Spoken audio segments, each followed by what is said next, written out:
የኬሚካል ኢንዱስትሪ ኮርፖሬሽን ዋና ስራ አስፈጻሚ ነህና ይህም ብቻ ነው ኢትዮጵያ ውስጥ የሌለ ስትራቴጂክ የሆነ ፋብሪካ ነው። ከዚህ አንጻር ደግሞ አንዱ ማሳያ ኢምፖርት ሰብስቲቱሽን ነው። ስለዚህ ይሄ ደግሞ ቀጥታ ከኬሚካል ኢንዱስትሪ ኮርፖሬሽን ጋር ይገናኛል ብዬ አምናለሁ። አሁን ኢትዮጵያ በብዙ ነገር በረከት አላት።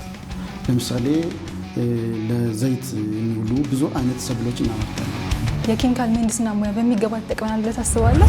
95% በአንድም በሌላ የምንጠቀምበት ከኬሚካል የሚወጣ 95% በጥናት የተረጋገጠ ነው። በየዓመቱ የተለያዩ ሪሰርች ፔፐሮች ይዘጋጃሉ አይደለ? ተማሪዎቻችን ቲሲሶቻቸውን ሲሰሩ፣ ምርምራቸውን ሲሰሩ፣ ፕሮጀክታቸውን ሲሰሩ ከሪል ፕሮብለም ጋር እንዲዛመዱ መጀመሪያውኑ ከርዕስ መረጣ ጀምሮ ችግር አለባቸው። ዋይዞኝ እንዴት ነበረ ሰፖርት ስታደርግ የነበረው ሶሳይቲውን? መጀመሪያ ይህን ማህበር ማገልገል በበራሱ በረከት ነው፣ ትልቅ በረከት ነው። የጋራ ፕሮጀክቶችን እስከ ማመቻቸት አንጻር ምን አይነት እድሎች ይኖራሉ? ኤኒቲንግ ፍሮም ሃይ ፖቴንሻል ቱ ሎው ፖቴንሻል ነው ፍሎ የሚያደርግ ምን አይነት ስራ መስራት አለበት ብለህ ታስባለህ? ፓሽን መፍጠር አለበት። ልጆች ወዶ የሚመጡበት፣ አባላት ወዶ የሚመጡበት፣ አመራር ወዶ የሚመጡበት ፓሽን ዴቨሎፕ ማድረግ አለበት ብዬ አስባለሁ። ኢንዱስትሪ ላይ የተሻለ ለውጥ ማምጣት እንችል ነበር ብለህ ታስባለህ? ለዚህ አበቅቶን በሀገር ደረጃ ተቋም እንድንመራ እድል አግኝተናል።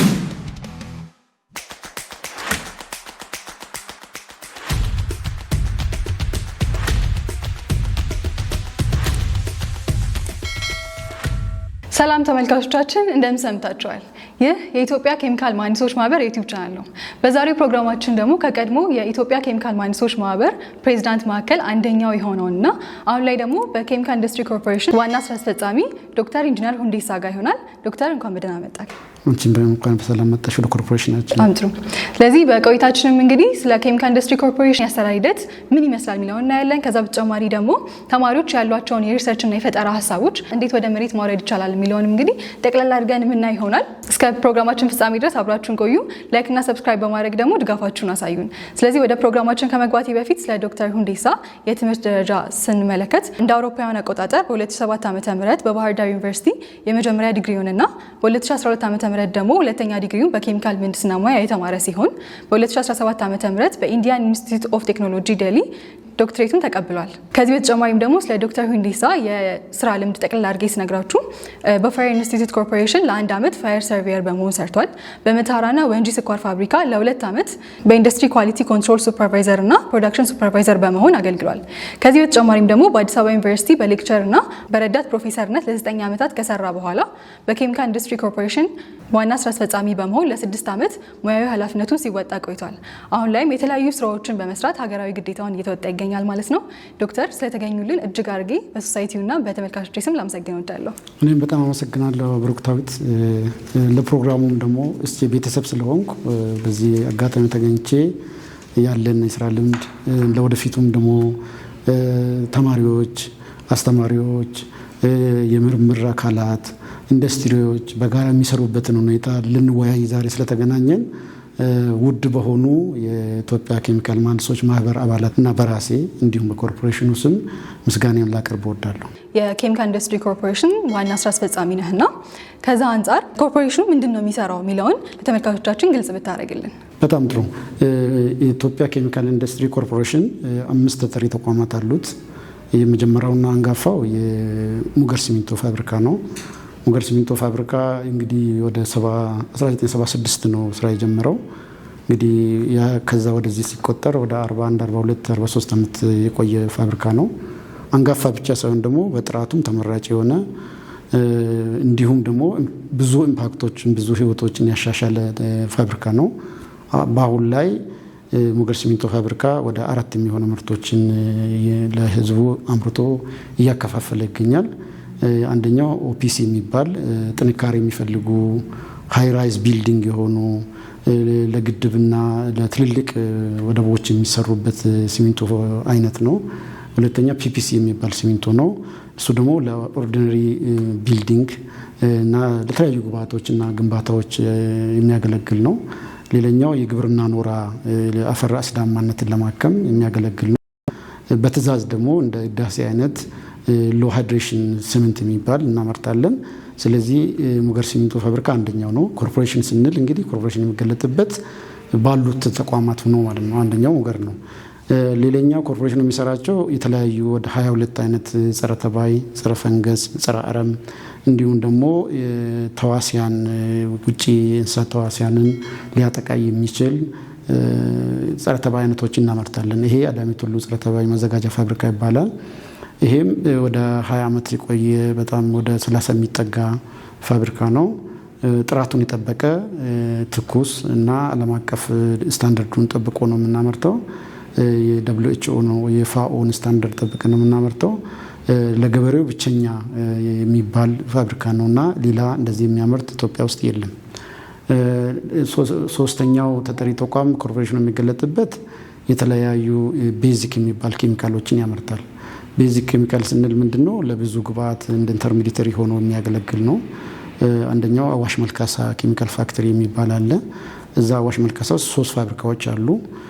ሃይድሮጅን ፔሮክሳይድ እናመርታለን። ሃይድሮጅን ፔሮክሳይድ ለወተር ትሪትመንት፣ ለጥርስ ሕክምና፣ ለሆስፒታሎች አገልግሎት እንደውም ለቴክስታይል እና ለቆዳ ለሳኒቴሽን እንጠቀምበታለን።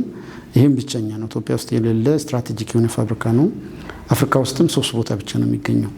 አንደኛው ግብጽ ይገኛል፣ ሁለተኛው ሳውዝ አፍሪካ ነው። ብቸኛው ደግሞ ፋብሪካ ሃይድሮጅን ፔሮክሳይድ የኛ ተቋም የሚመራው ነው። በጣም ስፔሻሊቲ ኬሚካል ነው ሃይድሮጅን ፔሮክሳይድ። በተለያየ ግሬድ ነው የምናመርተው።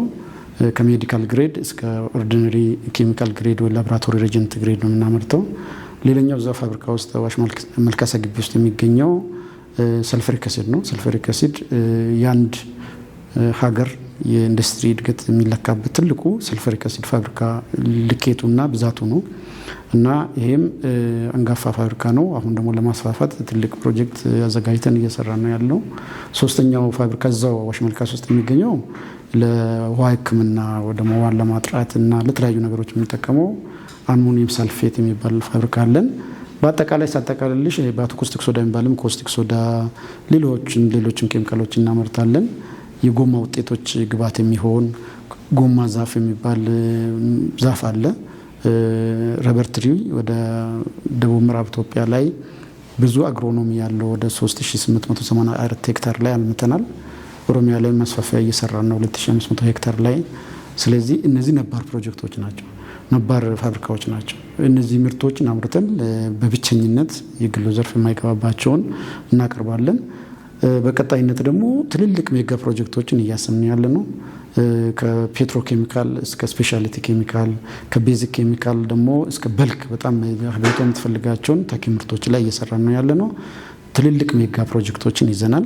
ስለዚህ ኮርፖሬሽኑ የሚገለጥበት እነዚህ ነገሮች ናቸው እና የኬሚካል ዘርፍ ዓለም አቀፍ ሁኔታን ትንተናን አይተን አህጉር አቀፍ ትንተናን አይተን እንዲሁም ደግሞ የኛም ሀገር ወዴት መሄድ አለበት የሚለውን ተንትኖ ለመንግስት አቅርቦ ኢንቨስትመንት አማራጮችን ከኦፕሬሽን በዘለለ በምርምርና ስርጸት እንዲሁም በኢንቨስትመንት እየሰራን ያለንበት ሁኔታ አለ። እንግዲህ ሀገራችንን ስንመለከት እንግዲህ ከግብርና መር ኢንዱስትሪ ወይም ደግሞ ከግብርና መር ኢኮኖሚ ወደ ዳይቨርሲፋይድ የሆነ ፕራይቬት ሊድ ኢኮኖሚ ሽግግር ላይ ነው የምትገኘው እና ከዚህ አንጻር ደግሞ አንዱ ማሳያ ኢምፖርት ሰብስቲቱሽን ነው። ስለዚህ ይሄ ደግሞ ቀጥታ ከኬሚካል ኢንዱስትሪ ኮርፖሬሽን ጋር ይገናኛል ብዬ አምናለሁ። ስለዚህ የኬሚካል ኢንዱስትሪ ኮርፖሬሽን እና መሰል ተቋማቶች በዚህ ሀገራችን አሁን ባለችበት የኢንዱስትሪ ሽግግር ላይ ምን አይነት ሚና ይኖራቸዋል? ይህ ቆንጆ ጥያቄ ነው ብሩክታዊት። እንግዲህ እንደምታውቂው ብዙዎቹ የአፍሪካ ሀገራት ኢኮኖሚያቸው ግብርና ላይ ምሰሶ ሆኖ ነው የሚሰራውና ኢትዮጵያም ከዛ ብዙም አልተላቀቀችም እና የኢትዮጵያው ባክቦን ወይ ደግሞ ምሰሶ ኢኮኖሚዋ ዋልታ ሀገሩ ግብርና ነው። መዋቅራዊ ሽግግር ማምጣት ግድ ይላል። መዋቅራዊ ሽግግር ብለን ስንል ምንድን ነው? ኢቭን ግብርናው ራሱ አምርተን ጥሬውን ወደ ሌላ ሀገር ለምሳሌ ኢትዮጵያ ውስጥ በጣም ቁጭት ከሚሰማን እንደ ኬሚካል መሐንዲስም እንደ ባለሙያም ደሞም እንደ ኤግዚኪዩቲቭ ዳይሬክተርም የሚሰማኝ ነገር ምንድነው? አሁን ኢትዮጵያ በብዙ ነገር በረከት አላት። ለምሳሌ ለዘይት የሚውሉ ብዙ አይነት ሰብሎች እናመርታለን። እነዚህ ሰብሎች ወደ ውጭ ሀገር እሴት ሳይጨምርባቸው ወደ ውጭ ሀገር ይሄዳሉ፣ ይላካሉ እና ከቡናችን ጀምሮ ለምሳሌ ሰሚ ፕሮሰስ ሳይደረግ ቡናን እኛ በጥሬው ነው በብዙ ጊዜ ወደ ውጭ ሀገር የምንልከው። ከዛም ለጠቅ ሲል የተለያዩ አይነት የቅባት እህሎችን ወደ ውጭ ሀገር እንልካለን። ሆይራስ ግን ያለቀለትን በጣም ህዝቡ የሚፈልገውን ዘይት ደግሞ በጣም በብዙ ዋጋ በውድ ዋጋ ኤልሲ ከፍተን የውጭ ምንዛሪ አባክነን ለህዝባችን ከውጭ ሀገር መልሰን የራሳችን ጥሬውን የላክነውን ነገር ወደ ሀገር ውስጥ እናመጣለን። ከግብርናው ባሻገር ራሱ ደግሞ አንዳንድ ኢንዱስትሪዎች እርስ በርስ ተመጋጋቢ መሆን አለባቸው እና ተመጋጋቢ ያልሆነ ኢንዱስትሪ በጣም ዘላቂ ህይወት፣ ዘላቂ ኢኮኖሚ፣ ዘላቂ ትርፋማነት ሊያመጣ አይችልም። ስለዚህ እንደ መንግስትም እንደ ኮርፖሬሽን እኛ ያሰብን ያለነው መዋቅራዊ ሽግግር መኖር አለበት ብለን እናስባለን። መዋቅራዊ ሽግግር ማለት ምንድነው? መጀመሪያ ያለን ሀብቶቻችን በጣም ነጥለን አውቀን ተንትነን ተረድተን፣ በሁለተኛ ደረጃ ደግሞ እነዚህ ሀብቶችን እሴት እንዴት መጨመር ይቻላል። እሴት ደግሞ የሚጨመረው በኢንዱስትሪያላይዜሽን። ስለዚህ ግብርና ብቻ ላይ ተመርኩዘን የሀገሪቷን ኢኮኖሚ ወደፊት መውሰድ አንችልም። አሁን ባለው ትንተና የሀገሪቷ የአንበሳውን ድርሻ በጂዲፒ ጄኔሬሽኑ ላይ ግብርናው ነው። ይሄንን አሁን ካለበት 12.4% በኢንዱስትሪ ጂዲፒ ኮንትሪቢዩሽኑ ወደ 17% ቀጥሎም ወደ 22% ሚና እንዲኖረው ታቅዶ እየተሰራ ነው። እዛ ውስጥ ኬሚካል ኢንዱስትሪ ኮርፖሬሽን ሮል አለው።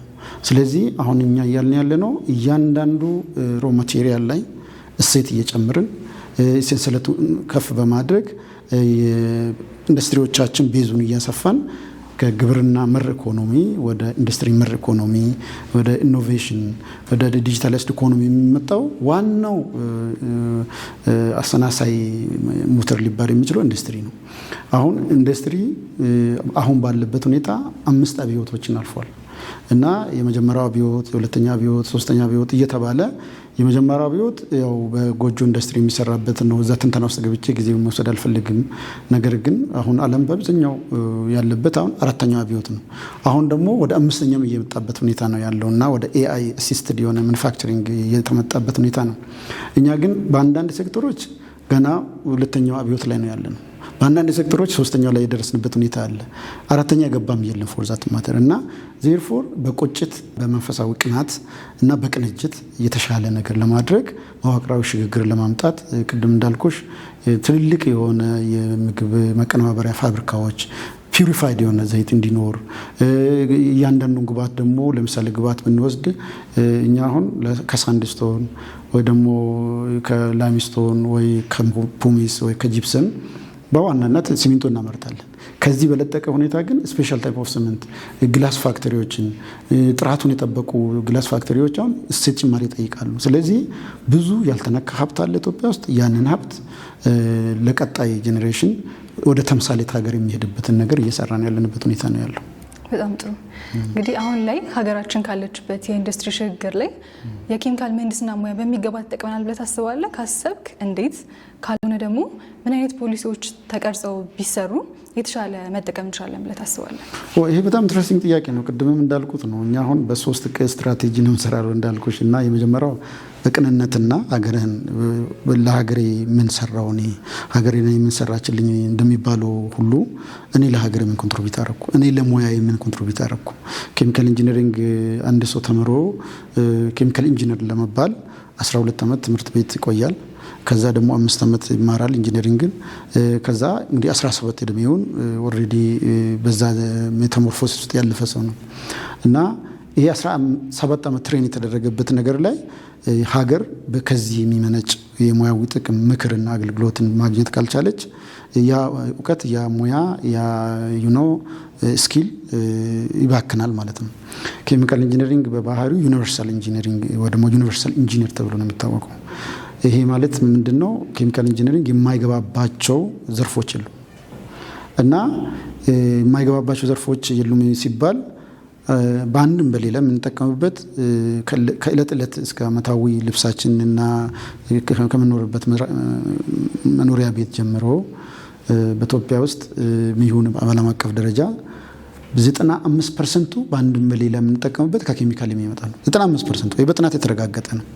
ስለዚህ ኢትዮጵያ አሁን ቅድም እንዳልነው መዋቅራዊ ሽግግር ማምጣት ካለባት እንደው ይሄን ዘርፍ ነው ማሳደግ እና ሀገራትም ያደጉት እንደዛ ነው። አሁን ለምሳሌ በጂዲፒ ስፋት አሁን ቻይና አሜሪካን ኦቨርቴክ እያደረገች ነው።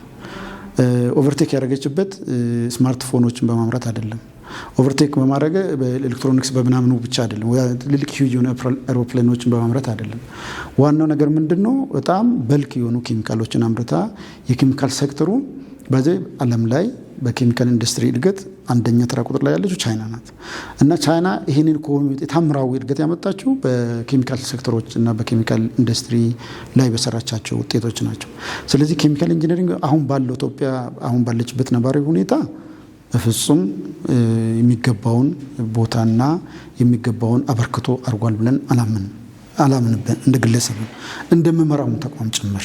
ዴርፎር ለወደፊት ምን መሆን አለበት ብለሽ ለጠየቅሽኝ ደግሞ አንደኛ ሙያው ራሱ በደንብ እንደዚህ የሲቪል ማህበራት የሚባሉት እስቼን ጨምሮ እስቼ ማለት ለውድ ተመልካቾቻችን ግልጽ እንዲሆን ኢትዮጵያ ኬሚካል ምህንድስና ማህበርን ጨምሮ የዚህ ሙያ ጥልቀት የዚህ ሙያ አበርክቶ የዚህ ሙያ ምን ሀገራዊ ኢኮኖሚ ሊያመጣ የሚችለውን ነገር በጣም በምርምርና ስርጸት እና ከፖሊሲ ሜከሮች ጋር እንዲደርስ እንዲብራራ እንዲገነዘቡት እና ይሄ ሀገሩ ኢኮኖሚ ላይ የሚጫወተውን አበርክቶ ማጽረስ ኃላፊነት አለብን ከኔ ጀምሮ ማለት። ከዛ ቀጥሎ የሌሎችንም ሀገራት ሁኔታ ስንመለከት ለምሳሌ አሜሪካን ውስጥ የአሜሪካን ኢንስቲትዩት ኦፍ ኬሚካል ኢንጂነርስ በጣም ታዋቂ ኢንስቲትዩት ነው። ማህበርም አይደለም ፎር ዛት ማተር። የዛሬ 6 ዓመት እኔ በዚሁ ሶሳይቲ ብዙ ነገር ተጻጽፈን እንግሊዝ ሀገር ነበርኩ ለንደን እና አሁን የነሱም አይኬምኢ የሚባል አላቸው። አይኬምኢ ኢንስቲትዩት ነው።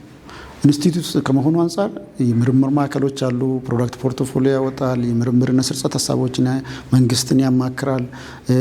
መንግስት በምን ሁኔታ ኢንቨስትመንት መስራት እንዳለበት ኢንቨስትመንት ጋፖች ደግሞ የቱ ላይ ወደ ኋላ እንደቀሩ እንዴት ደግሞ ሊፕ ፍሮግ ማድረግ እንደሚቻል ሊፕ ፍሮግ ማለት አሁን ቀስ ብለን ከምንሄድበት ቅድም እንደነገርኩሽ እኛ አሁን ያለንበት በአንዳንዶቹ ዘውጎች ስንመለከት ገና የአንደኛው ኢንዱስትሪ አብዮት ላይ ነው ያለነው።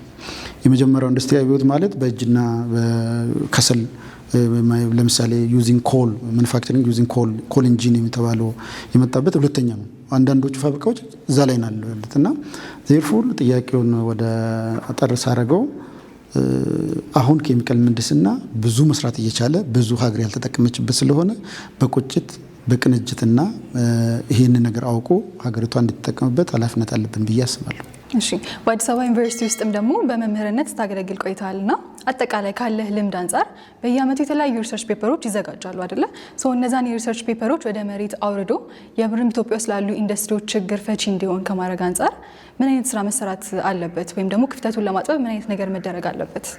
ይህም ጥሩ ጥያቄ ነው። ያው ምንድነው እኛ በተለይ ያደጉ ሀገራት ብዙ ጊዜ ምርምርና ስርጸት አንድ ላይ ሲናበቡ ነው። አንደኛው ነገር ሀሳብ የሚወለደው ከምርምር ነው። ምርምሩ ደግሞ መሬት መውረድ መቻል አለበት፣ ወደ ምርትና አገልግሎት መቀየር መቻል አለበት። ያ ሲሆን ነው ኒው ሀሳብ ወደ ቴብል መጥቶ ከቴብል ደግሞ ከሼልፍ ደግሞ ወደ መስክ ከዛም ደግሞ ወደ ምርት ከዛ ወደ አገልግሎት የሚመጣው። እኔ እንደጋጣሚ አዲስ ዩኒቨርሲቲ ብቻ አይደለም ያስተማርኩት በብሎክ ኮርስ ኦልሞስት ኢትዮጵያ ውስጥ ያሉት ኬሚካል ኢንጂነሪንግ ያለባቸውን ሁሉ ኦልሞስት አስተምሬያለሁ። ከመቀሌ እስከ ወለጋ እስከ ባህር ዳር እስከ አድግራት ያላስተማርኩት ዩኒቨርሲቲ የለም። ጅማ በዋናነት ግን ቋሚ ስራ የነበረው አዲስ ዩኒቨርሲቲ ነው። ከሌክቸረርነት እስከ ረዳት ፕሮፌሰርነት ሰርቻለሁ። የፒኤችዲ 5 ተማሪዎች ሱፐርቫይዘር አድርጌያለሁ። ወደ 25 ደግሞ የሚጠጉ የሁለተኛ ዲግሪ ተማሪዎችን ጥናት ምርምር ወይ ደግሞ ቲሲስ አይቻለሁ። ጥሩ ጥያቄ ነው ያልኩበት ምክንያት አንደኛ ተማሪዎቻችን ቲሲሶቻቸውን ሲሰሩ ምርምራቸውን ሲሰሩ ፕሮጀክታቸውን ሲሰሩ ከሪል ፕሮብለም ጋር እንዲዛመዱ መጀመሪያውኑ ከርዕስ መረጣ ጀምሮ ችግር አለባቸው። ባይዞ እኔ እዚህ መጥቼ ትልቅ ነገር የተማርኩት ነገር ቢኖር አሁን አሜሪካን ሀገር ብትጂ አሜሪካን ሀገር ብዙዎቹ ስታርታፖች የሚመነጩት ስታንፎርድ ዩኒቨርሲቲ ብትወስጂ አሁን ብዙ ሀሳብ ብዙ ስታርታፕ የሚወስዱት ከዩኒቨርሲቲ ምርምር ነው። ዘ ሴም ስትሩ ፎር እንግሊዝም የት ሀገር ላይ ስትመለከች አይቲዎች የሚባሉት ታዋቂዎቹ የህንድ አይቲ የሚባሉ አሉ ወደ 10 ምናምን የሚጠጉት። ወደኛ ሴናሪዮ ስንመጣ መጀመሪያ አንደኛ ችግር ፈቺ የሆነ ችግር ላይ የተመረኮዘ ሪል ፕሮብለም የሆነ ፕሮብለም ለርኒንግ ሶሉሽን ሊያመጣ የሚችል ቲሲስ መስራትን ይጠብቃል። በሁለተኛ ደረጃ ደግሞ እንደኛ አይነት የኮርፖሬሽኖች ወይ ደግሞ ኮርፖሬት ሊድ የሆኑ ተቋማት ደግሞ አሁ ችግር የሚፈጠው በምርምር ነው፣ አሁ መፍትሄ የሚመጣው ከሀሳብ ወለድ ጽርጸት ነው ብሎ ያን ማመን አለባቸው። ሚሲንግ ሊንክ አለ እዚህ ጋር እና የተሰበረው ሊንክ መጠገን ይኖርብናል ማለት ነው። ጄኔሬሽኑን ማሻገር የምንችለው ትውልዱን ማሻገር የምንችለው ሀገሪቷን ማሻገር የምንችለው የቱ ጋር ነው ስብራቱ የሚለውን ነገር ፈትሾ ማግኘት ይቻላል። እንደኔ ልምድ ባለኝ አነስተኛ የስራ ልምድ ሳየው የመጀመሪያው ከመረጣው ጀምሮ ኢንዱስትሪ ላይ ኢንተርንሺፕ ሲወጡ ከመጀመሪያ ዲግሪ ጀምሮ ከዛም በሁለተኛ ዲግሪ ላይ መምህሩ ራሱ ስለ ኢንዱስትሪዎች በቂ የሆነ ግንዛቤ ሳይኖር ባይዘይ የቲስ እንትን የሚሰጠው ማለት ነው። ስለዚህ ዱፕሊኬሽን አለ። አንዳንድ ጊዜ የአሜሪካን ፕሮብለም ለኢትዮጵያን ቲስ ሆኖ ቢቀር ለምርምሩ ሊሆን ይችላል፣ ግን ለአፕላይድ ሪሰርች ወይ ደግሞ ለኢንጂነሪንግ ሶሉሽን ሊሆን አይችልም። ስለዚህ ኢትዮጵያን ማይንድ ኢትዮጵያን ፕሮብለም ፒክ አድርጎ ያንን ችግር ከተፈታለት ሸልፍ ላይ የሚቀርበት ነገር የለም። ለምሳሌ እኔ ሙገር ሲሚንቶ ፋብሪካ ላይ የሚቸገርባቸው ብዙ ማዕት ነገሮች አሉ። ትካምቢ ፕሮሰስ ኢንኤፊሽንሲ ሊሆን ይችላል፣ ክሊነር ፕሮዳክሽን ሊሆን ይችላል፣ ወይ ደግሞ there are lot of problems that can be research ሊሆን የሚችል ነገር አለ። ስለዚህ የኢንዱስትሪ ዩኒቨርሲቲ ትስስር ዳይሬክቶሬት ወይ ደግሞ ምርምር በደንብ አድርጎ ፕሮብሌሞችን ቴለር አድርጎ ከኢንዱስትሪዎች ፈልፍሎ ማውጣት እንጠይቃል። ከዛ በመለስ ደግሞ ቴሲሶቻችን እኛም ደግሞ እንደ ክፍተት መሬት ላይ እየወረዱ ስላልሆነ ጥሩ ቴሲሶችን መርጠን ሸልመን ጥሩ ለሰሩት ደግሞ እንደ ሀሳብ ቢያንስ ተማሪዎቹ ስራ እድል የሚያገኙበት ያ ነገር ደግሞ ወደ ፕሮብሌም እንዲመጣ ወይ ወደ ሶሉሽን እንዲመጣ ሀሳቡን የመግዛት ደግሞ ከኛም ክፍተት አለ። አሁን እዚህ ስለሆንኩ ቦታ ስለቀየርኩ ዩኒቨርሲቲን አልጌት ማድረግ አልፈልግም። እኛን ለዚህ ያበቃን ዩኒቨርሲቲዎች ናቸው። ዩኒቨርሲቲዎች ሁሌም የሀሳብ ውልደት የሚፈጸምባቸው የሀሳብ ስንጸት የሚፈጸምባቸው ናቸው። ከዛ መጥቶ ደግሞ ፍሩት የሚያመጡት የሚያድጉት የሚለመልሙት ደግሞ ኮርፖሬሽን ላይ የምርምር ማዕከላት ላይ እንዲሁም ደግሞ ኢንዱስትሪዎች ላይ ነው። ስለዚህ ዋናው ነገር ምኑ ትስስሩ ማጠናከር አለብን። እንደዛ መሆን የለበትም። ከታይትል መረጣ ደግሞ መስራት ይኖርብናል። ያንንም ለማስተካከል ነው አሁን ከብዙዎቹ ዩኒቨርሲቲዎች ጋር በአዲስ መልክ የመግባቢያ ሰነድ ተፈራርመን ምናልባት በሚቀጥለው ሳምንት ከአዲስ ዩኒቨርሲቲ ጋርም የመግባቢያ ስምምነት ላይ ልንፈራረም ነው። በዛ አግባብ እየሰራን ነው እንጂ ያልሽው ነገር ትክክል ነው። ይሄ ዚስ ሃዝ ቱ ቢ ቼንጅድ ይሄ ነው የኔ አቋም ማለት ነው። የኢትዮጵያ ኬሚካል መሀንዲሶች ማህበር እንግዲህ ለ4 ዓመታት በፕሬዝዳንትነት ስትመራ ቆይተሃልና በሰዓቱ ምን አይነት ነገሮችን አቺቭ አድርገሃል? እንዴት ነበረ ሰፖርት ስታደርግ የነበረው ሶሳይቲ? መጀመሪያ ይሄን ማህበር ማገልገል በበራሱ በረከት ነው፣ ትልቅ በረከት ነው እና ይሄን በረከት የሙያው ባለቤት እስከሆንኩ ድረስ ይሄ የህይወት ሙሉ ህይወት የምትኖሪው ነው፣ ሙያተኛ ሆነሽ ስትኖሪ ማለት ነው እና ስለዚህ በጣም ደስ ብሎኝ ነው፣ በጣም በኤነርጂ ነው ሳገለግል የነበረው። አዲስ ላይ ብቻ ሆኖ መስራት አይችልም የሚል ሀሳብ በደንብ ቴለር አድርገን ጅማ ላይ አንድ ቻፕተር እንዲከፈት፣ ባህር ዳር ላይ አንድ ቻፕተር እንዲከፈት፣ መቀሌ ዩኒቨርሲቲ ላይ አንድ ወርክሾፕ አከናውነን አንድ ቻፕተር እንዲከፈት፣ በእርግጥ አክቲቭሊ አሁን እየሰሩና አይሰሩም የሚለው ሌላ ጉዳይ ሆኖ በቀጣይ ደግሞ አዳማ ሌሎችም ላይ ቢያንስ የሀገሪቱ የተለያዩ አቅጣጫዎች ላይ በሶስቱም አቅጣጫ በምዕራብ፣ በምስራቅ፣ በሰሜንና በደቡብ ያሉት ኬሚካል ምህንድስና ያለባቸውን ቢያንስ አንዳንድ ቻፕተር ያስፈልጋል ብለን ቻፕተሩን በደንብ እንዲፈጠር ያደረግንበትና የቻፕተሩ ደግሞ ፎካል ፐርሰኖች እንዲመረጡ እነሱ እንደ ስቲሪንግ ኮሚቴ ኢትዮጵያ ኬሚካል ምህንድስና ማህበር ለሚሰራቸው ስራዎች ግብዓት እንዲያመጡ አድርገናል። ሁለተኛው በጣም አክቲቭሊ የሰራ ነው የሙያ ማህበሩ ወይ ሶሳይቲው የፋይናንስ መዳከም ነበረበት።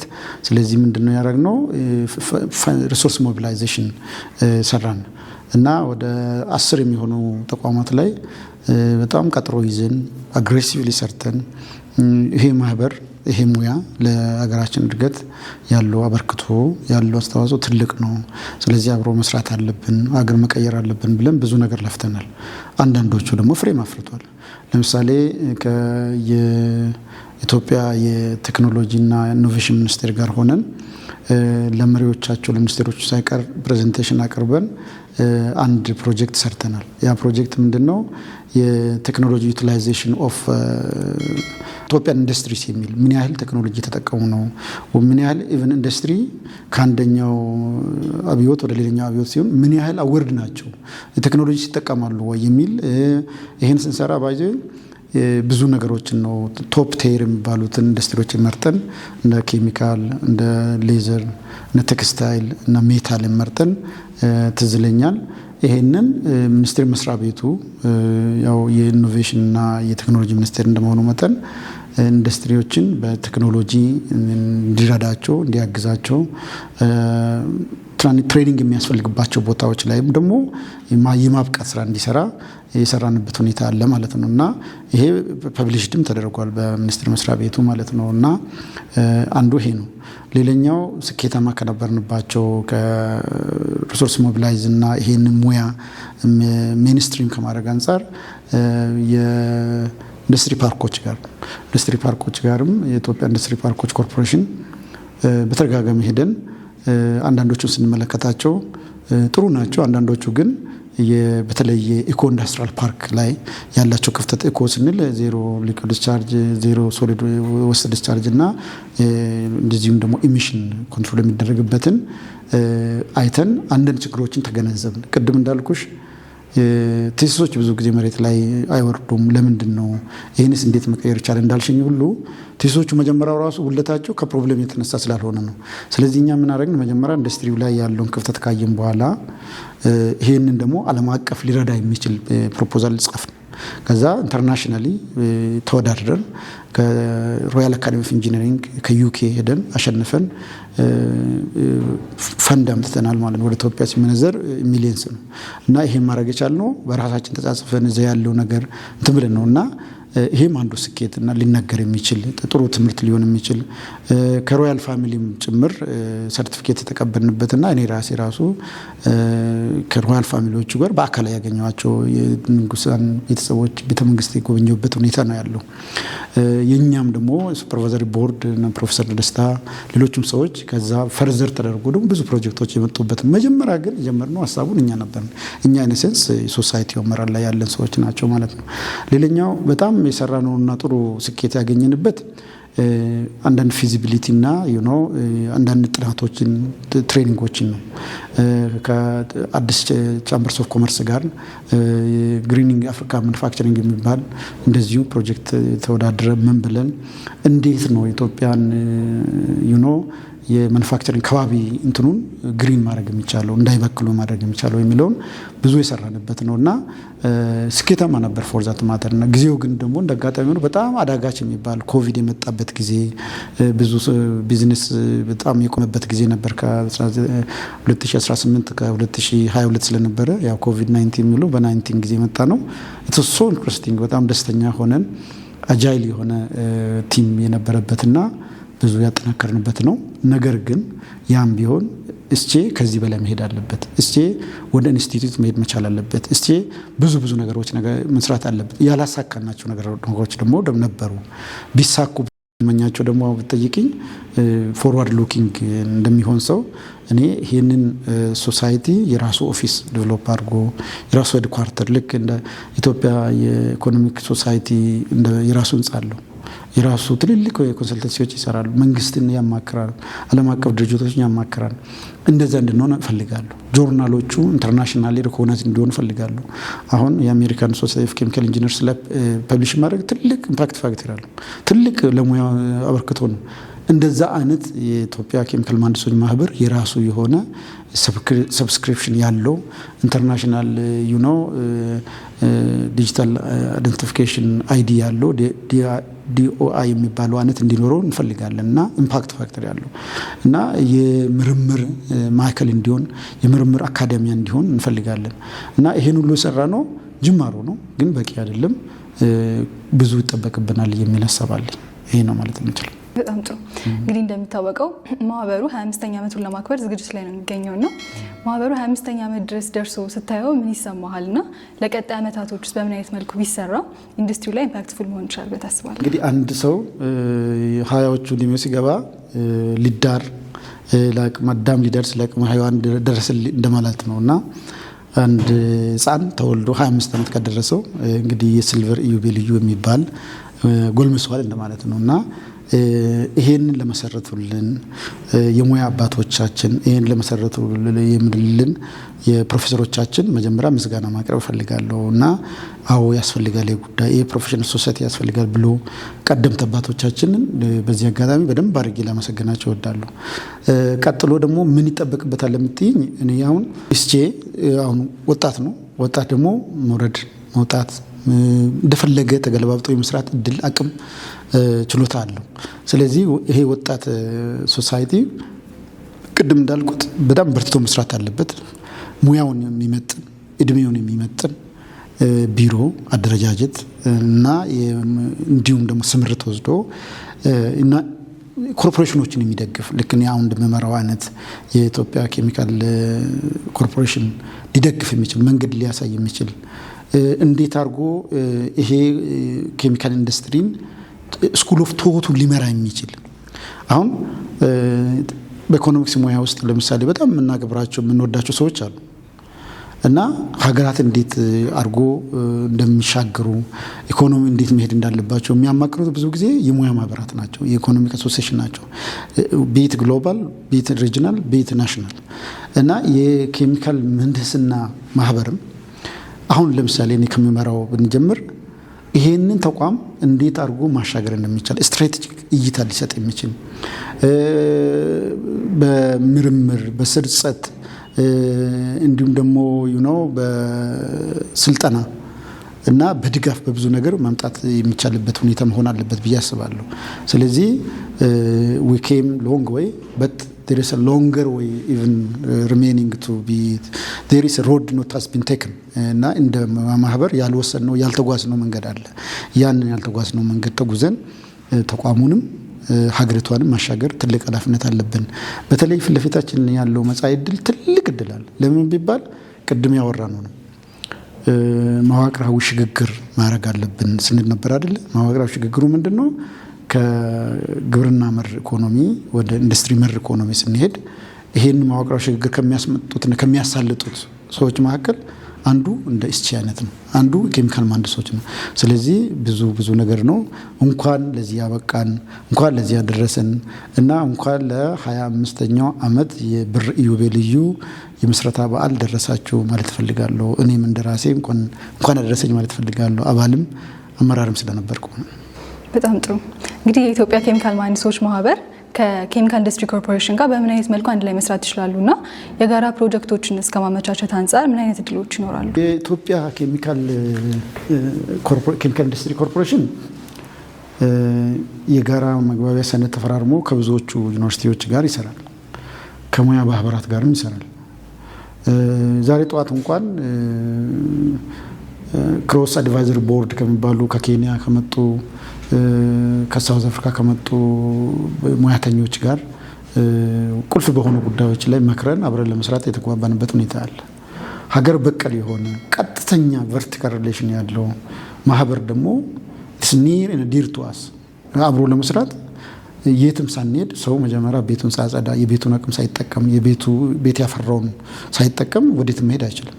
ስለዚህ ዋናው አንደኛ እዛ ያለው ማህበር ጠቃሚ ሆኖ መገኘት መቻል አለበት። አፍቶ ኦነስቱ አወር ሜምበርስ ኦነስቱ ማይሰልፍ ኦነስቱ ዘ ገቨርንመንት አስ ዌል ለምን ቢባል አቅም መፍጠር አለብን። ራሱ ሶሳይቲው ላይ መጀመሪያ ይሄ ሶሳይቲ ያው ሊያማክር ይችላል እና አሁን ብዙ ትልልቅ ሰዎች አሉበት ማህበር ውስጥ ባይዘይ ትልልቅ ኢንተርናሽናል ተቋማትን ይመሩ አሁን ኢንተርናሽናልም ደግሞ በቻፕተርም ያኔ ቅድም ጠይቀኝ ያልጠቀስኩት ነገር ምንድነው ኢንተርናሽናል አውትሪች ለማድረግ ሞክረን ነበር። ታዋቂ የሚባሉ ፕሮፌሰሮችን ጭምር ማለት ከካናዳ ከአሜሪካም ካልቴክ ውስጥ ካሉት ሁላ ፕሮፌሰሮች ማለት ነውና እነ ፕሮፌሰር ሶስናኑላ ብዙ መጥቀስ ስለማያስፈልግ ሚዲያ ላይ ብዙ የሞከርናቸው ነገሮች አሉ። አንዳንዶች ተሳክቶልናል እና ምን ለማለት ፈልጌ ነው መጀመሪያ ሶሳይቲው ጠቃሚ ሆኖ መገኘት እንዲችል ሶሳይቲ ማጠናከር ፈልጋል። ይሄን ለማጠናከር ደግሞ ማህበር የሚሸጠው ምርት የለም፣ የሚሸጠው አገልግሎቱን የሚሸጠው ዕውቀቱን የሚሸጠው ማማከሩን።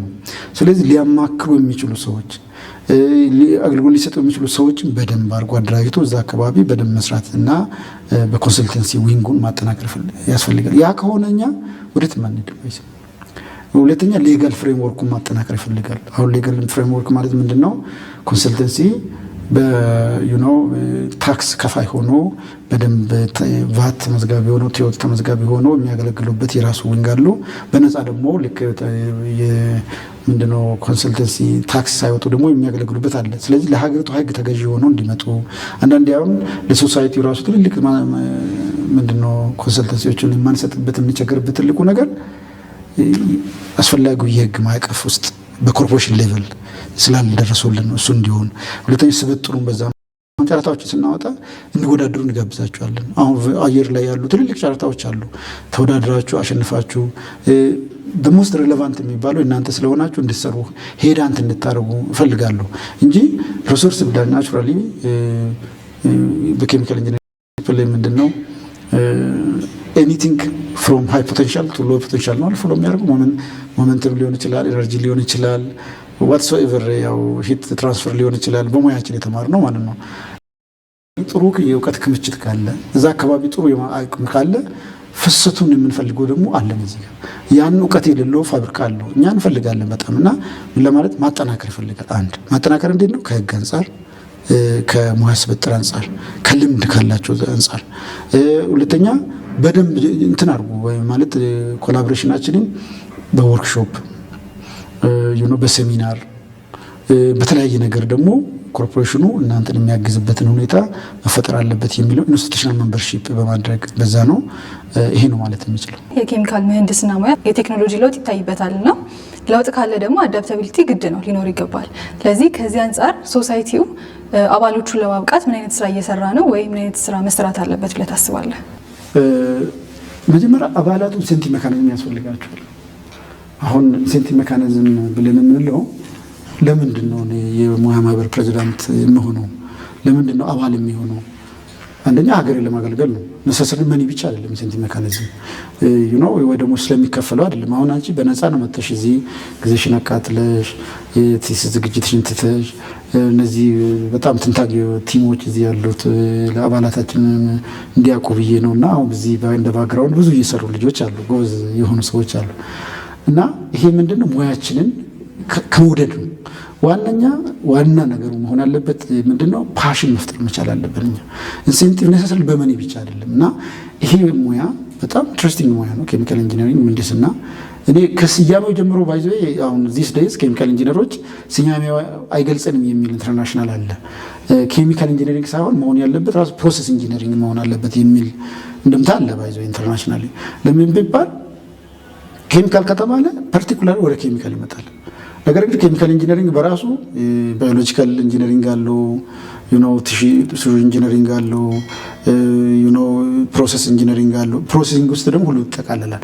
ስለዚህ አንደኛው ፓሽን መፍጠር አለብን እና ልጆች ወዶ የሚመጡበት፣ አባላት ወዶ የሚመጡበት፣ አመራር ወዶ የሚመጡበት ፓሽን ዴቨሎፕ ማድረግ አለበት ብዬ አስባለሁ። ማህበሩ ኃላፊነት አለበት።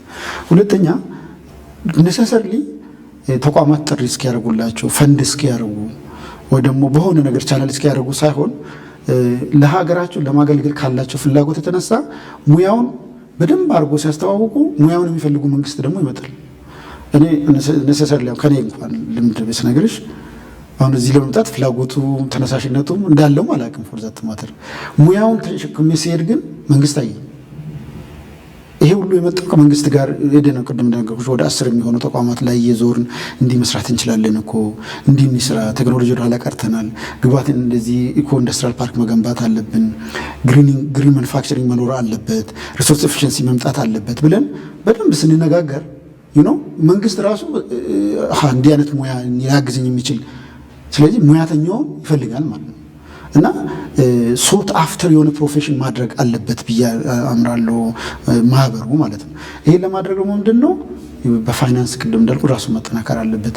አንዳንዴ ነሰሰርሊ ፈንድ ያልተደረገበት በራሱ ፋይናንስ አምጥቶ አባላቱን ሲያሰለጥን ሞር ደግሞ ቪዚቢሊቲው ይጨምራል ማለት ነው። ስለዚህ አንደኛ ብራንዲንግ መስራት አለበት። ሳጠቃልልሽ ብራንዲንግ ማለት ሙያውን ብራንድ የሚያደርግ ቫሉ ፕሮፖዚሽን እንላለን። በሙያ ማህበር ውስጥ ስንሰራበት ነበር። ቫሉ ፕሮፖዚሽን ማለት ምን ቫሉ ሊይዞ ሊመጣ ይችላል ኢንጂነሪንግ ሶሳይቲ ወይ ደግሞ ኬሚካል ኢንጂነሪንግ ምህንድስና ቫሉ ፕሮፖዚሽን። ከዛ ያንን ቫሉ ፕሮፖዚሽን ብራንድ ማድረግ መቻል አለብን። ያ ሚኒስትሪንግ ላይ ሀሳቡን እንዲገዙ ካረግን ዴፊኒትሊ አባላቱም መንግስትም ሌሎችም የግል ባለሀብቱም ይሄን ሙያ ፈልጎ ሄዳንት አድርጎ ኢቭን ቻርተርድ የሚባል ሌላኛው የረሳሁት ምንድነው ብዙ ጊዜ እኛ ሀገር ለምሳሌ ዶክተር ኢንጂነር ይባላል። አንዳንዱ 2-3 ዓመት ሲቆይ ወይ ሲጀምር ዶክተሩም ኢንጂነሩም ይጨምራል። ሌላ ሀገር ላይ ግን ያለው ቻርተርድ ኢንጂነር ይባላል። ይሄን የሚሰጡ ሙያ ማህበራት ናቸው። ስለዚህ ቻርተርድ የሆነ ሙያ እስከ መስጠት መድረስ አለባቸው ነው። ምንድነው ፈተና ያዘጋጃሉ። የራሳቸው ክራይቴሪያ ያላቸው ኢንዱስትሪ ላይ ስንት ዓመት መስራት እንዳለበት ሚኒመም ክራይቴሪያ አለ እና ለምሳሌ አይኬሚ የሚባለው ኢንስቲትዩሽን ኦፍ ኬሚካል ኢንጂነርስ ኦፍ ኢንግላንድ ቻርተርድ ኢንጂነር የሚያስብልበት የራሱ የሆነ ማትሪክስ አለው። ስለዚህ እንደዚህ እያደረግን ሙያውን ሶት አፍተር ቫሉ ፕሮፖዚሽን ብራንዲንግ እና እንዲሁም ደግሞ ቻርተርድ ኢንጂነር ስናደርግ ከዛ ባለሀብቱ ለቅጥር የትም አይሄድም። ሶሳይቲ በነመጣ ቻርተርድ ኢንጂነር ሰርቲፋይድ ኢንጂነር ከናንተ ቀጠሩልኝ ይላል። ስለዚህ እናንተ ፍለጋ ምን መጣ መሆን አለበት። እኛን ፍለጋ የሚመጡ እኔ ፓርት ኦፍ ዘ ቲም ስለሆንኩ እንደዛ መሆን አለበት ብዬ አስባለሁ። እንግዲህ ይህን ለመስራት ማን ስራ የሚለው በጋራ ነው የምንሰራው ማለት ነው። በጣም ጥሩ። እንግዲህ በቀጣይ ከ10 እስከ 15 ዓመት ባለው ጊዜያቶች ውስጥ እንደ አፍሪካ ደረጃ የሚታወቅ ፕሮፌሽናል ሶሳይቲ እንዲሆን ሶሳይቲያችን ምን አይነት ስራዎች መሰራት አለባቸው ከአሁኑ ጀምሮ? ሶሳይቲው የሚታወቅ የሚመረጥና በአፍሪካም ደረጃ ደግሞ ከታዋቂዎች ተርታ እንዲሰለፍ ለማድረግ አንደኛ የሙያ ማህበራት ዋና ስራቸው ቢዝነስ አይደለም፣ ቢዝነስ መስራት አይደለም፣ ሙያውን ማሳደግ ነው። ዋና ስራቸው ኮንሰልተንሲ አይደለም፣ ሙያውን ማሳደግ ነው። ሙያው የሚያድገው ግን ስሩ ኮንሰልተንሲ ነው። ሙያው ግን የሚሰራው ግን ስሩ ትሬኒንግ ነው። ስለዚህ ዋናው ሶሳይቲው ስራ መሆን ያለበት ብዬ የማስበው እኔ ኮንቲኒየስ የሆነ የካፓሲቲ ወይ ደግሞ ካፓቢሊቲ አቅም መፍጠር ነው እና አንደኛው ይሄ ነው። ወቅቱን የዋጀ ስንል ምንድነው ከጊዜ ወደ ጊዜ ቴይለርድ የሆነ እንጂ ትሬኒንጎች ይኖራሉ፣ ጄኔሪክ የሆኑ ትሬኒንጎች አሉ። ቴይለርድ ብዬ የምለው ምንድነው ስፔሲፊክ የሆነ ለምሳሌ እንበል ለሲሚንቶ አመራረት ሲሚንቶ ቴክኖሎጂ የዛሬ 20-30 ዓመት ያለበትን አመራረት ሂደት አይከተልም። አሁን ኤልሲ3 የሚባል ሲሚንቶ አይነት በ40% ካርቦን ዳይኦክሳይድ ኢሚሽን የሚቀንስ ወደዛ ይሄን ነው ግሪን ሲሚንቶ ወደምንል ይሄን ነው። ሙያ ማህበሩ እንዲህ አይነት ለእያንዳንዱ ሴክተሮች የአዳፕታቢሊቲ እና የቴክኖሎጂ ለውጥን ለእያንዳንዱ ሴክተር እያመጣ ማሰልጠን መቻል አለበት። ሁለተኛ ይሄን ደግሞ የሚያሰለጥንበትና ቪዚቢሊቲ የሚጨምርበት ደግሞ አንድ ቅድም እንዳልኩት የፕሮሞሽን ስትራቴጂ የሙያን ፕሮሞሽን ስትራቴጂ የብራንዲንግ ስትራቴጂ ዲቨሎፕ ማድረግ አለበት። ዚስ ኢዝ መስት ለሌሎች ተቋማት እንደዛ ነው የሚያደርጉት። ሌሎች እህት ኩባንያ የሚባሉት እህት ማህበራት የሚባሉ እንደዛ ነው። ሌላኛ በጣም ስሩ ሴሚናር ሊሆን ይችላል፣ ስሩ ወርክሾፕ ሊሆን ይችላል፣ ስሩ ትሬኒንግ ሊሆን ይችላል። ይሄ መፍጠር ነው። ሌላኛው ስሩ ጆርናል አሁን የምርምር የስርጸት የእውቀት ሽግግር የሚመጣው በጆርናሎቹ ነው። አሁን አንድ ሰው ብዙ ዓመት የለፋበት ፒኤችዲ ቲሲሱን ኤምኤስሲ ቲሲሱን ወደ አንቺ እንደለፋሽውና እንደጨረሽው አሁን በፈርቲላይዘር ላይ እንደሰራሽው አይነት ፕሮጀክት ማሳተም ብትፈልጊ አንቺ የለፋሽበት ነው። ዳታሽን ግን ፐብሊክ ልታረጊ ነው። ስለዚህ ክሬዲብል የሆነ ጆርናል ነው ፐብሊሽ ማድረግ ትፈልጋለሽ። ስለዚህ እንዲህ አይነት ጆርናሎች ያስፈልጋሉ። ሌሎቹ አሁን ሶሳይቲዎች ጆርናሎች አሏቸው። ስለዚህ ቡሌቲኖች አሏቸው። ይሄን ማድረግ ይጠበቅበታል ብዬ ያስባለሁ። ሌላኛው ፖሊሲ ሜከሮች ጋር በደንብ አድርጎ መስራት መቻል አለበት። ፖሊሲ ሜከር ምን ይጠቅማል? አንደኛ ሀገሪቷ ፖሊሲዎችን፣ ፕሮግራሞችን፣ ኢኒሼቲቮችን ዴቨሎፕ ስታደርግ ከዓለም አቀፍ ሁኔታ ጋር ከሙያ ባሩ አንጻር ከሌሎቹም አንጻር ጋር ምክር ከናንተ ወስዶ ከኛ ወስዶ ከሶሳይቲ ወስዶ መሄድ እንዲችል ከፖሊሲ ሜከር ጋር መስራት ይኖርበታል ብዬ አስባለሁ። አለዛ ግን ኢንተርናሽናሊ ሪኮግናይዝድ የሆነ ካምፓኒ መሆን አንችልም። ኢንተርናሽናል ጆርናል ከሌለ ይሄ ነው እና ማለት የምንችለው። እሺ ፕሮግራማችን እንግዲህ ከመገባደዳችን በፊት እንግዲህ 25 ዓመት ወደ ኋላ መልሰና እነዚህ ነገሮች ቢስተካከሉ ኑሮ ኢንዱስትሪው ላይ የተሻለ ለውጥ ማምጣት እንችል ነበር ብለህ ምን አይነት ፖይንቶችን ማንሳት ትችላለህ? ጥሩ ኢንፋክት ምንድነው ታሪክን ወደ ኋላ ሄጄ ሳይ የዛሬ 25 ዓመት ያለው ሪኮሌክት ማድረግ ቢከብደኝም ሆነስት ፉጋድ ያን ያ ቲንክ ዩኒቨርሲቲም ያልጨረስኩ ይመስለኛልና ጥሩ ነገር ዋናው ነገር ያለፈው ላይ ከማተኮር ሳይሆን የሚመጣው ላይ መጻኢ ዕድል ላይ መጠቀም እንዳለብን ይሰማኛል። ቢስተካከሉ ብዬ የሚላቸው ነገር ምንድነው ሙያ ማህበራት በተለይ ከስሪታቸው ጀምሮ እስከ አገልግሎታቸው ድረስ የጀመሩ ሰዎች ምስጋና የሚቻላቸው ይህን ማህበር አስበው ያስፈልጋል ብሎ የዛሬ 25 ዓመት አንዳንዶቹ ሙያ ማህበር የሌላቸው አሉ። የኛ ማህበር እንደው የኛ ቀደምት አባቶች ይሄንን ፎርም ሲያደርጉ በጣም ምስጋና የሚቻላቸው ነው። ነገር ግን በጀመሩት ልክ ደግሞ በጀመሩት ፍጥነት ደግሞ መሀል ላይ መዳከም ባይኖር ኖሮ ትንሽ መዛል ባይኖር ኖሮ ዳገቱ ላይ ጫፉ ልንደርስ ስንል ትንሽ ወደ ኋላ ባንሸራተት ብዬ የሚቆጨኝ ነገሮች አሉ። ለምሳሌ አሁን እኔ ተማሪ ያለው የተማሪዎች ሽልማት አሁን በቅርብ ታንክ ዩ ቱ አወር አድቫይዘሪ እና ፕሮፌሰር ደስታ ሌሎችም እንደዚህ ሽልማት ፕሮግራም ለተማሪዎች የተጀመረ ነገር አለ። ድሮም ነበሩ፣ ግን አሁን እንደዚህ መሀል ላይ የቆሙ ነገሮች ጥሩ አይደሉም። አሁን መሀል ላይ ቆመን የምናሰላስልበት ጊዜ የለም። ስለዚህ ጊዜ ቆሞ አይጠበቅንም። ስለዚህ ኮርፖሬሽኑ ኮርፖሬሽን ስለሚመራ ብዙ ጊዜ አፌ ላይ የሚመጣው ኮርፖሬሽን ነው። የሙያ ማህበሩ እኛ ሰርቶን ለዚህ አበቅቶን በሀገር ደረጃ ተቋም እንድንመራ እድል አግኝተናል። ስለዚህ የኢትዮጵያ ኬሚካል መሐንዲሶች ማህበር ውስጥ የነበሩ ሰዎች በዓለም አቀፍ ደረጃም ተቋማትን መርተዋል እና በጣም ፈርታይል ተቋም ነው። መሀን አይደለም። ተቋም ጥሩ የወለዳቸው ያሳደጋቸው ለቁም ነገር ያበቃቸው ልጆች፣ ባለሙያዎች፣ ኢንጂነሮች፣ ፖሊሲ ሜከሮች አሉ ብዬ አስባለሁ። እኔ ባይሆን ብዬ የምመርጠው ይልቅ የሚቀጥለው ይሄ ሙያ የትም ሀገር ቢሄዱ ምንም ስልጣን ላይ ቢሆኑ ምንም ተቋም ቢመሩ ነገር ግን ሰው ሙያ ማለት የእድሜ ልክ ኢንጌጅመንት ነው እና ስለዚህ ይሄ ሙያ ቢያጠናክሩ የሚል ጥሪዬን አስተላልፋለሁ። እግረ መንገድ ወደፊትም መሀል ላይ የተዳከምነው ነገር ደግሞ መሻሽ እንደሚያደክም መዳከም ደግሞ ኢንዱስትሪዎቻችንም ዘመናዊ አመራር ስልት እንዳይጠቀሙ ያረጋቸዋል። ክሊን ፕሮዳክሽን እንዳይጠቀሙ ያረጋቸዋል። ፕሮሰስ ኤፊሺየንሲ ደግሞ የምርት ውጤታማነትና የሀብት ብክነትን ያስከትላል። እኛ እንኳን እዚህ ተቋም ላይ ስንመጣ አብዛኛው ተቋማት ኪሳራ ውስጥ ነበሩ። አሁን ለ27 ዓመት የከሰረ ተቋም አለ ባቶ ኮስቲክ ሶዳ ፋብሪካ የሚባል። እዚህ ከመጣም በኋላ ግን በተከታታይ 5 ዓመት ትርፋማ ነበረ። እሱ ብቻ አይደለም፣ አንድ የሚከስር ተቋም የለም እዚህ ውስጥ። አሁን ከ100 ሚሊዮን በማይበልጥ ተነስቶ ወደ ቢሊዮን ትርፍ ውስጥ የገባንበት ሁኔታ አለ። አየሽ፣ ሙያተኛ ሙያና ጉዳዩ ሲገናኝ እንደዚህ ትርፋማነት ይመጣል። ስለዚህ የሙያ ማህበራት እናሳድግ ስንል የቅንጦት ጥያቄ አይደለም። በደንብ አድርጎ ዲሊቨር ማድረግ የሚችል አሁን መንግስት የጀመረው ጥሩ ነገር አለ። አሁን እያንዳንዱ ላይ የብቃት መፈተኛ የሚሆን በእርግጥ ፈተናው ቀድሞ ከኋላ ከታች የሚሰሩ አንዳንድ ነገሮች ላይ ክፍተት ሊኖር ይችል ይሆናል። ነገር ግን የሙያ ማህበራትን አስፈላጊውን ስንቅና ትጥቅ የሚያሳጥቁበትን ለአባላቶቻቸው በደንብ መስራት አለባቸው የሚል አደራ አለኝ እና ድሉ ሲያገኙ ማሻሻል አለባቸው፣ ማገልገል አለባቸው እና ይሄ ነው ማለት የምንችለው። በጣም አመሰግናለሁ። በጣም አመሰግናለሁ። እንግዲህ ዶክተር እንዴሳ ስለሰጠህን ሙያዊ ማብራሪያ እጅግ አድርጌ በተመልካቾችና በሶሳይቲ ስም ላመሰግን እወዳለሁ። እኔም እጅግ አድርጌ አመሰግናለሁ ብሩክታዊት።